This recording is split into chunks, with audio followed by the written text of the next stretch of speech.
Let's go. Okay. My name is Rtw X This is Amsterdam-based, and this is Hussein Suleiman, and we are Daily Paper from Amsterdam.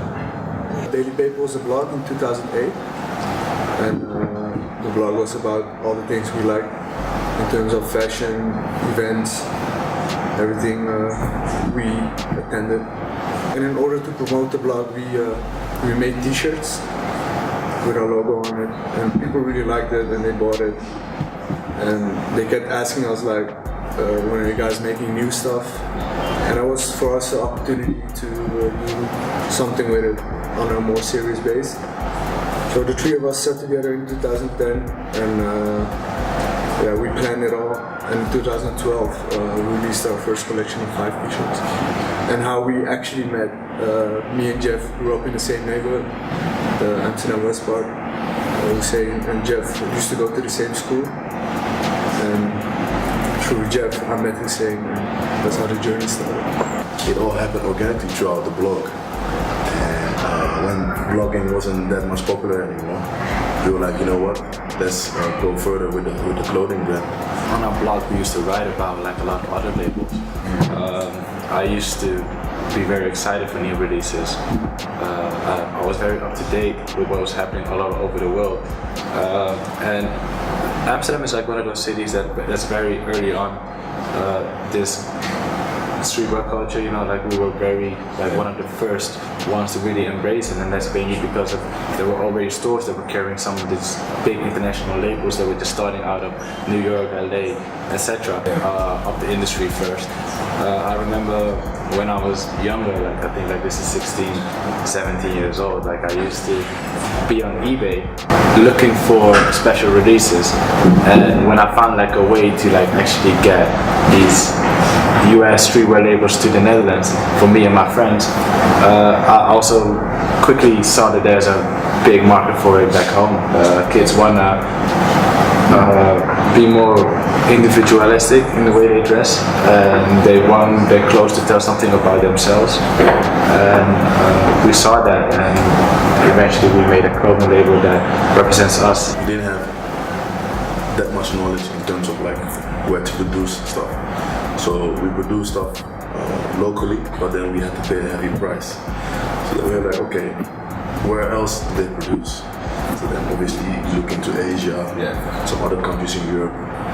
And at that time we didn't have money to travel all the way there to start the whole production cycles. So we just got in contact through internet with several manufacturers and made samples. And from there on we moved forward. We didn't have knowledge in like technical side of fashion. We always had like, we always knew what was fresh. We always knew like what the trends were, and we always knew youth culture like no other. You know, like where other brands are struggling to actually communicate with their youth culture.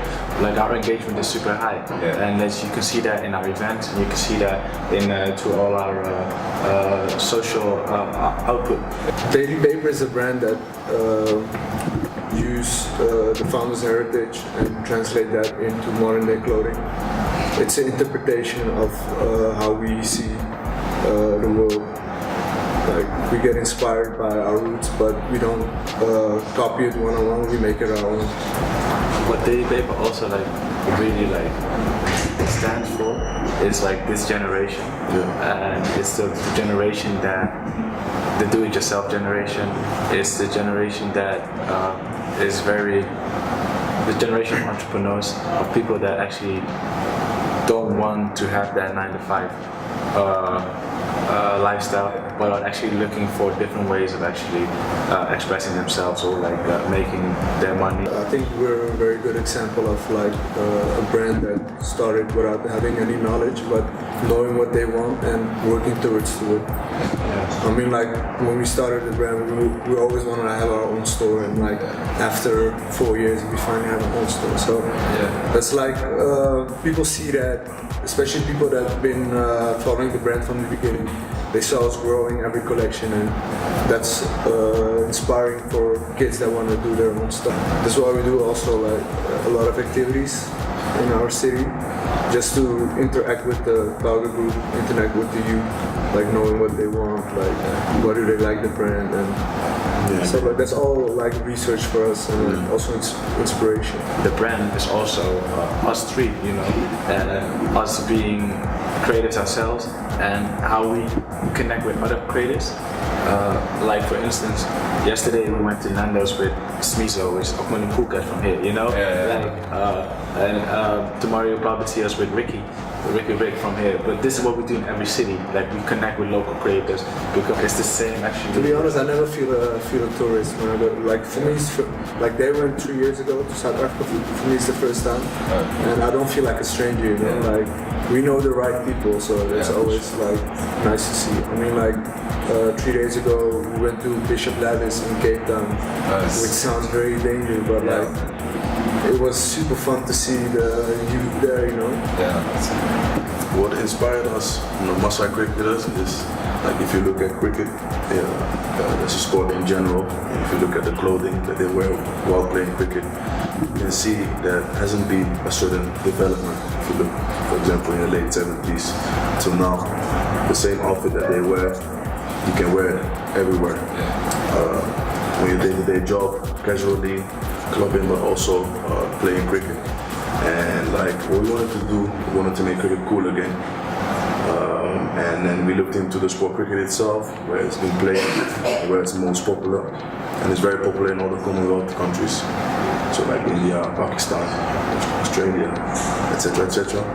And then we looked into Kenya, and we stumbled upon the Maasai nomads, and they play cricket with the traditional clothing and the traditional wear, and that was basically the whole mood and the inspiration behind the collection.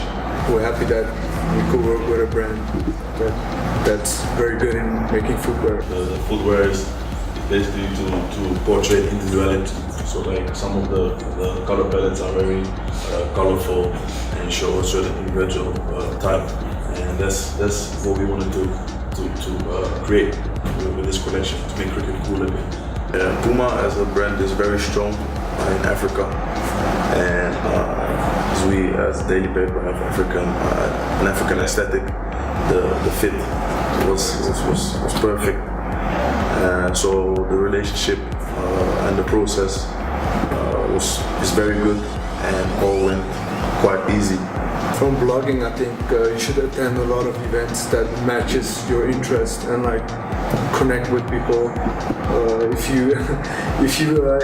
you ever meet an artist or someone, like approach them like, yo, I have this blog, can I do an interview? Like, that's how we before we had a brand, we always attended events, so we had a very good network before we started our brand. So it's all about networking, you know? Sure, exactly, because like all those people that you interview now, like ourselves, like next time you come to Amsterdam, make sure you hit us up, and then and continue to build from there.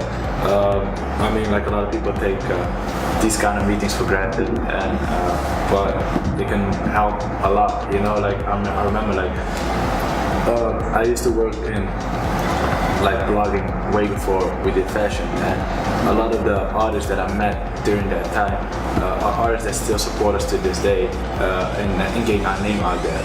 And you need to have as many people in your corner, and then you're gonna win.